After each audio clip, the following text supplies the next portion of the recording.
The UFO thing, I think, would be something that I would want to pursue. Yes. I mean, just for my own personal information, I would want to know what is going on. Correct. So the question is, are these special access programs that are above top secret and that this is our own stuff, or is this something that's far more bizarre and something that is interdimensional from another planet, whatever, you Correct. fill in the blank. Okay, is it foreign? And if Yeah. it's foreign, is it Right. 6,000 miles away or like 6,000 light years away? Right, Yes. right. And that is, I will answer that question eventually. Really? Yes. I'll get to the bottom of it.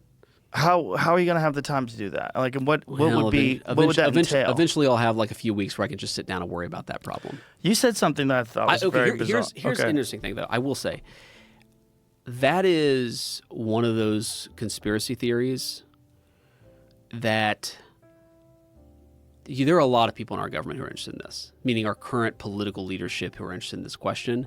And it has, like, nothing has really happened yet, which makes me a little bit less interested in it. Because there are a lot of people with access to those files and access to that information, and nothing has changed since Biden left office, which makes me think other people have looked into it and they just haven't necessarily found something. But anyway, I eventually, I promise you, I'm going to like sit down and spend a couple of weeks trying to figure out what's in these files.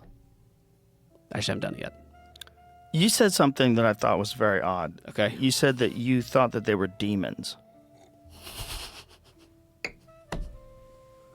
Okay. I did say that. What did you mean by that? Well, first of all, there not just in Christianity, but in a number of world religions, there are a number of mystical things that happened, extra dimensional, I'm not one of these people who's like a hyper rationalist.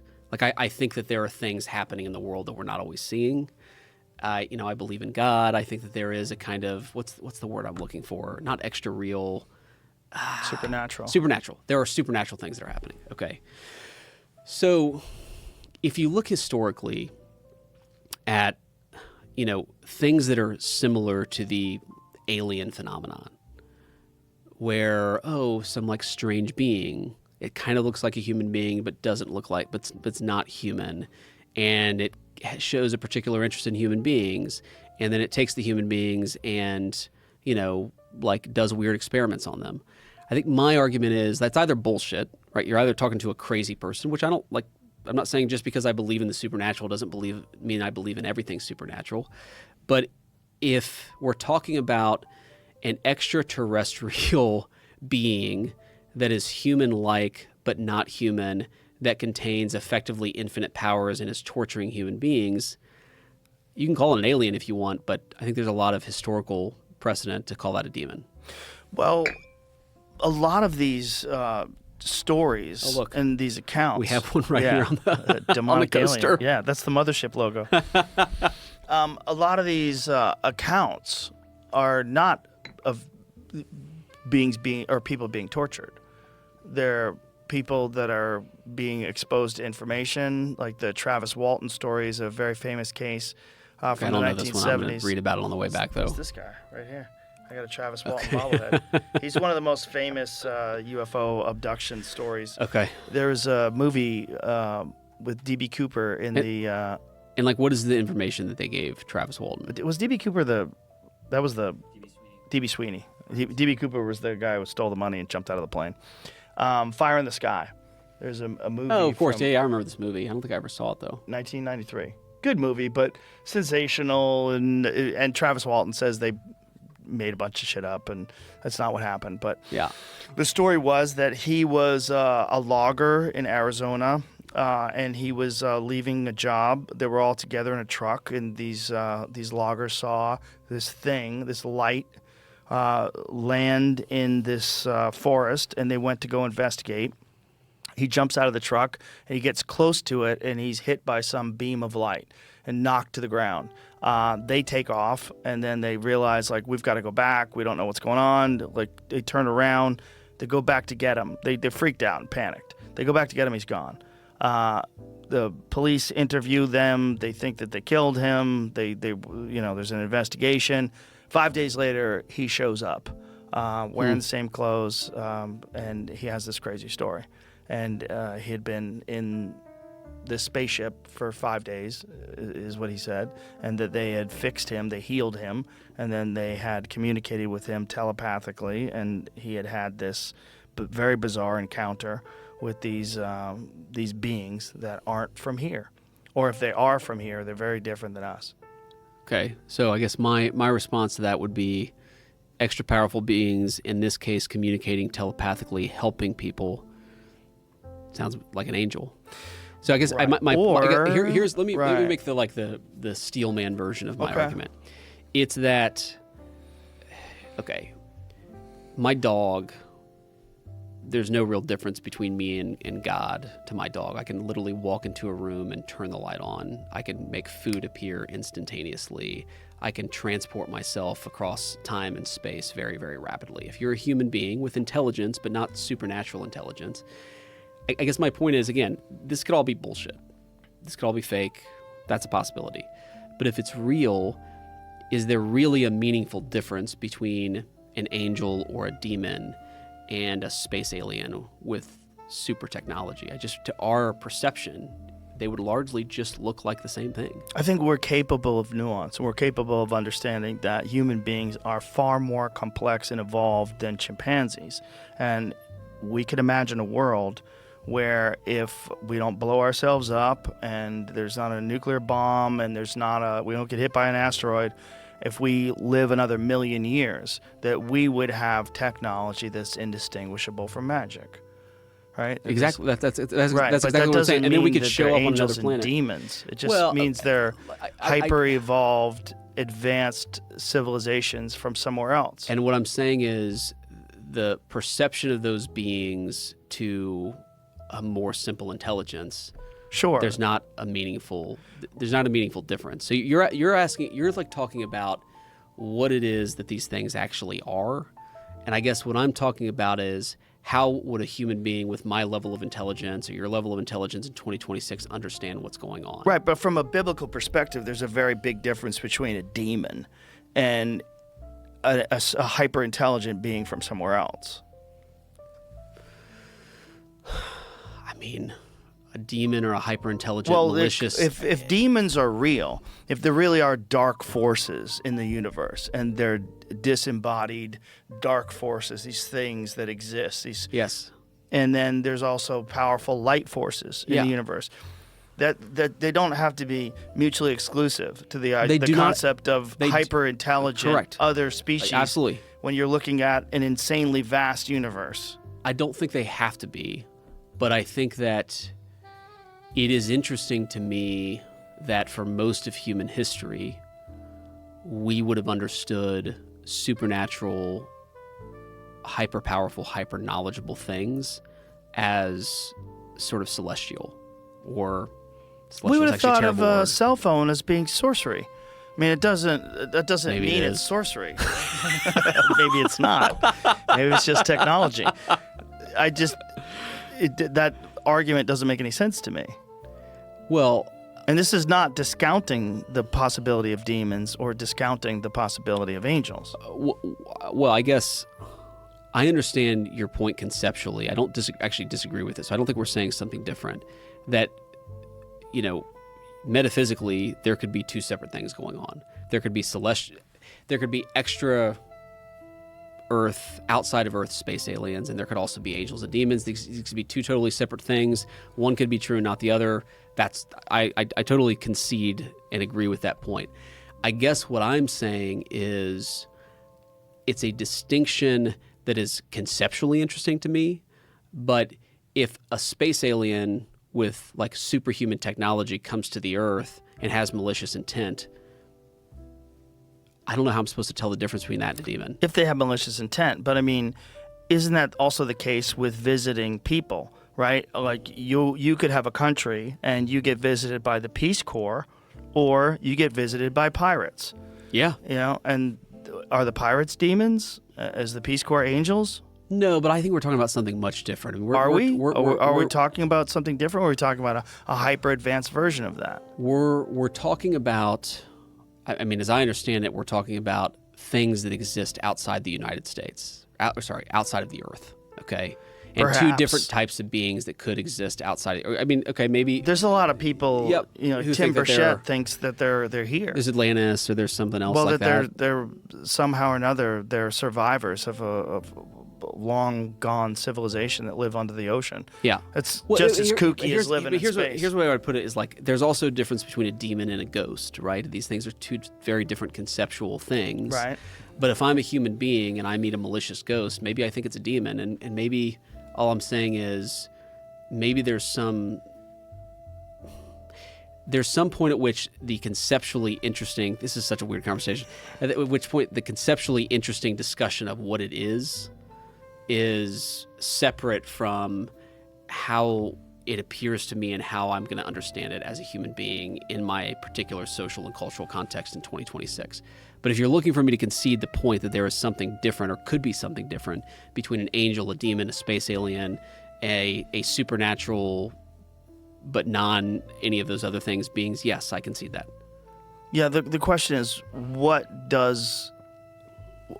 do these special access programs, like, what is the information that's available? Like, how, My understanding according is to that it's David basically- Grush and a Yeah. lot of these other people, that there have been crash retrieval programs. Okay, and I've talked to Dave before. I think I called him actually after he was on your podcast. So there's like the crash retrieval stuff of whether that's real or not, where is it, etc. There's the videos, right? There are all of these videos, some of which have been released and declassified, that seem to me show some pretty weird stuff. And then there might be other pieces of evidence as well. I'm not saying there is or isn't. I just don't know. I try to keep an open mind about this stuff. All I'm saying is I'm fascinated by it. I don't have like some secret sauce, at least not yet, that tells me what's true and what's false. I'm just saying this is something that I'm interested in, but it doesn't. It's because it's like anything in life where, do I have to figure this out this week? No. So I'm going to do the things that I have to, like negotiate with the Iranians and try to get this bill passed. So let's imagine a world where the Iranian negotiations go swimmingly.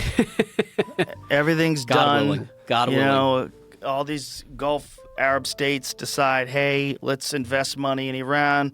Let's change hearts and minds. Whew. Okay. Avoided a gigantic apocalyptic scenario. What could be done? Like, if we have information, Well, I like, think it's who has this information, and why are they holding on to this information? And what do you know the Hal Puthoff story? No. So Hal Puthoff, who used to work for NASA, said that he was brought in during the Bush administration, where they were proposing disclosure, and they were saying, this is what they were saying. They're saying we have biological remains and we have physical crafts. We're proposing disclosure, and they brought in a bunch of thought leaders, different disciplines, different schools of thought, and they said, "I want you to compile a list of pros and cons and put a numerical value on how this is going to affect society, how is this going to affect religion, Yeah. how is this going to affect government, how is this going to affect economy, all these different things." And when they compiled this list, every one of them had more in the con than in the pro, and they decided against disclosure because of that. Now, if that's the case, what are we talking about? Like, who has this information, and what is this information? I mean, if that wasn't just a thought experiment, Yeah. if they weren't really just fucking with these people, which I don't understand why they would do that, but let's assume what is known, and why would they prevent that information from getting out? Well, that's a big if. Have you seen the movie The Age of Disclosure? I've not. Okay. Well, a lot of people, including intelligence officers, different people in the government are in this documentary. And one of the things that they're saying is part of the problem with all this is if they have had these programs going on for so long, that means they've been misappropriating funds and they've been lying to Congress. So all these people that were involved in these I've heard programs, this argument. Yeah, I've heard this argument. Yeah. So Lou Elizondo and all these Yep. other people have said, look, what we're going to need is mass amnesty for people that are involved in this. It's the only way you're ever really going to get to the bottom of it. So The problem with that is if you've got unlimited money and you've got misappropriation of funds and lying to Congress, I guarantee some of that money has gone to places it shouldn't have gone. 100%. Like it always does. Yeah. So, like, it's always very hard to engage in these, like, super generic, super general, I should say, hypotheticals because, you know, like, yeah, if look, we've got remains of space aliens and we're hiding them, then there are a million other there are a million possibilities for that. What would explain it, how it would have happened. I am skeptical that's true. And the reason I'm skeptical that it's true that we have the physical remains is not because I don't think that's something that like is physically possible or that the government's willing to do and able to do a lot of crazy stuff in our history and the history of all governments. I am skeptical of the competence. I actually made this point to Dave when we talked, and I think he's a very interesting guy. So I don't mean to insult him or say I disagree with him about everything, but I made this point to Dave when we talked. It's like if we have literal space alien remains in the custody of the United States government, there is no way that wouldn't leak out in some way. Well, it has leaked out anecdotally. Well, I guess that's the counter argument. Yeah, but I think it would do you know leak the out Nixon more story? than The Nixon Jackie Gleason story? No, I want to hear that, but like with cell phones and every way that we have, like it's plausible to me you could hide that in an era where you have to have a giant camera the size of these antlers in order to take a photo of something. But dude, I can take, like you have cameras now that are like literally this tiny. That's the part that I'm skeptical of. Okay, that we're hiding that. Let me push back against that because Okay. you know that if you have any sort of top secret, like if you go into a skiff, like there's no way you're bringing cameras in there. Okay. You're look. When I came here to this podcast studio, they had a dog check my trunk. And it's your they had studio? to pop my trunk. Yeah. Okay. Like I'm gonna blow up my own studio. Yeah, but okay. So you know what I'm saying? But the counter argument though is they check that stuff on you. They don't check that stuff on everybody. Everybody here, they did. Everybody here. Yeah, But I'm saying so, but if all there's a you place- need is one official with like the highest security clearance. Now, okay, you're right. Certain devices like emanate signals that they can pick up on Bluetooth and all that shit.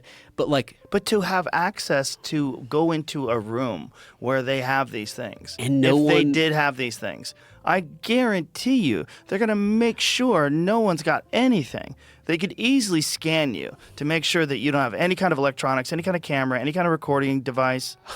That's not hard. I mean, Especially if you've got something squirreled away at Area 51. in the next 2.5 years, we're going to run this experiment because I got 2.5 more years as VP. And I swear to you, if there are little green men, like body remains, Text me, please. Well, I'm not going to text. No, I'm not going to text you. I'm going to try to smuggle a camera and get a photo of these things. Well, how would you, the Vice President of the United States of America, have to have a camera smuggled in to do that? Well, maybe I wouldn't. But again, I've seen. Do you think that you have the kind of authority? Of Like, look, let's imagine you find out that at Wright-Patterson Air Force Base they have Hangar some 18. secure facility somewhere. Maybe it's not there. Maybe it's Yeah, maybe yeah. they've I know kept what it you under mean. wraps. Maybe it's in the mountains somewhere. Yeah. And you find out that this thing exists. Do you think it's as simple as you could just go out and tell everybody? Or do you think that you get briefed on the implications of what would happen if you disclosed all this information? Well, I would definitely get briefed on the implications of what would and happen. they would if I disclosed probably this tell you, information. hey, you have to bullshit people. Yeah, but dude, I'm not. You're not going to bullshit people? Well, look, I have many skills as a politician and some vices, but like one of them is I'm just not a good liar. Well, then they're not going to show it to you. You just fucked up. You just fucked up on this podcast by saying that. What I They'll am show it telling to you, the ladies on The View. That's that's right. the intellectual leaders of our Trust me, world. they show it to the ladies of the View. It will be said 2 hours later. Anyway, I am like maybe again. they show it to them just so that no one will believe it. I do want to look into this stuff. I'm just telling you, I have not yet seen the evidence that we have certainly extraterrestrial remains, but there's a lot of stuff before extraterrestrial remains that's also interesting. Like the flight patterns in some of these videos are Yes. super weird. Well, the Commander David Fravor stuff is bananas. It goes from 50,000 feet above sea level to sea level in like a second. To what people say, right? Like, because one of the arguments I've heard, for example, is, could this just be a visual lure on the camera or something like that? Okay, that sounds to me plausible. I'm not an expert in cameras, but then what the pilots, their reaction to it, it's not like they're looking at a visual lure on a camera. It's like they're looking at something else that's really, really weird and difficult to explain, given what they know about, physics and aeronautical engineering, et cetera. So anyway, I am fascinated by this, but I just don't want to tell people like, oh, I've uncovered the truth, or I haven't, because I haven't looked at it yet. Right. Well, I would, if I was you, that would be the first thing I did. I'd storm right in there and go, Let's talk about "What do tax you got?" policy. Is that what you want to talk about? No. We could talk about tax This policy. is way more interesting. I would want to know. I mean, I think the world wants to know. I think it would fundamentally change our understanding of what it means to be a living organism. Okay, what do you think? Like, what is your you know more about this than I do. I don't What do you think we're actually alone. think? But okay, I fine, don't think we're agree. alone. I just don't understand what it is. Okay, I don't know if it's. so you don't have like a strong view about what it is. You're just I sort don't of have any. generally curious. I don't have any data, right? So I don't have any proof. So I believe Commander David Fravor. I believe Ryan Graves. Yeah. He was a fighter pilot that said that when they upgraded their equipment on these fighter jets in 2014, all of a sudden they started seeing these things that were staying completely motionless at 120 knot winds, and they were a cube inside of a sphere, a black cube inside of some sort of Well, okay, so this is I know you've talked to Eric Weinstein. Yes. And, I haven't talked to you about this lately, but one of the things that Eric sort of kind of persuaded me of a couple of years ago was... It's Weinstein. They get very sensitive because of Weinstein. Harvey. Okay, got it. Eric Weinstein. Good thought. Speaking of pedophiles, I guess Harvey wasn't a guess he pedophile. wasn't He had many sins, but not that one. Candace Owens says he's innocent. Interesting. Okay. Or not guilty of everything that they said he was. So, okay, Eric Weinstein, this is probably 3-4 years ago, persuades me of this, actually. Now, it's an interesting theory. His argument is, in the same way that I would say, what's the difference between an extraterrestrial and an angel or a demon, depending on its intentions, from the perspective of a human in 2026? His argument would be, what's the difference between a space alien and a human being, but just a human being with super advanced technology, right? Mm-hmm. And so I don't know if this is still his view, but he kind of was, he was like, let's say you had human beings who just were super scientifically advanced. Like what we know of the laws of physics, as I understand it, is that light speed is sort of the upper limit of what one of our spaceships could travel. Okay, you can't go any faster than the speed of light. Well, that's a problem because everything else that could support of extraterrestrial life is many light years away. Okay.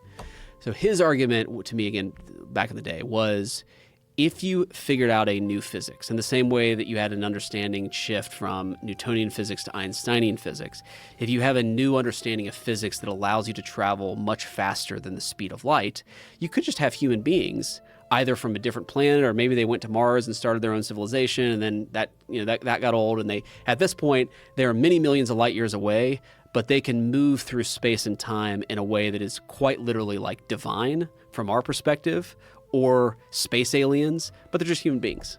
It could be human beings from the future. If time travel is possible, why? But it also we know that life exists on Earth. So if life exists on Earth, Earth is a planet. There are hundreds of billions of stars that have hundreds of billions of planets. Yep. We have no idea how many planets there are in the known universe that could potentially support life. And if these things live on these planets and they live far longer than we have, like if you showed a nuclear bomb to someone from 100 years ago, they would say that's the craziest fucking thing I've ever seen in my life. You show them a reactor, show them a cell phone, absolutely. Show them that television. So it's like my dog with a light switch, right? Just to be able to FaceTime someone in New Zealand. Like what is that? What are you doing? That's right. Now advance that forward 1 million years. And that's right. Then, instead of using propulsion, you are instead manipulating space-time. So that's exactly right. And one of the things, I've talked with Elon about this, and Elon is obviously a super smart dude, but I've never heard like a super satisfying answer to this. One of the things that worries me, like I want humans to be a multiplanetary species. I want us to go to Mars and set up a colony. And, like that's sort of, I love humanity. I want it to continue. And the problem with space travel that I've, again, not heard a satisfactory solution to is, when we're outside of the Earth's gravity, our genes, like our actual DNA, seems to not function as well when it's not on Earth-style gravity, which makes sense, right? We developed in these conditions with this gravity. So whenever you have somebody who goes to the International Space Station for like 3 months or 6 months, and they come back and they are totally jacked up because like literally the cells in their body are starting to like discombobulate in response to a low gravity environment. Right. We have to figure out a solution to that problem.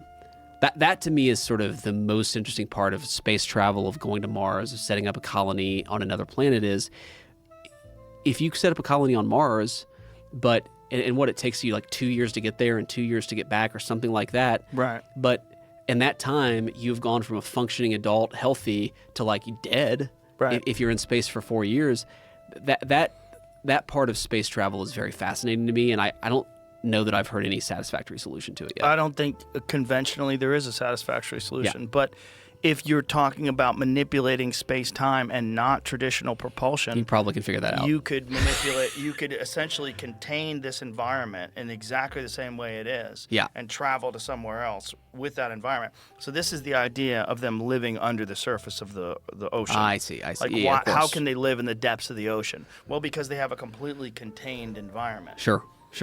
I mean, who knows? Yeah. It's all just nonsense. Maybe they figured out how I can eat like steak and Grater's ice cream and have the blood profile of eating, chicken and salad.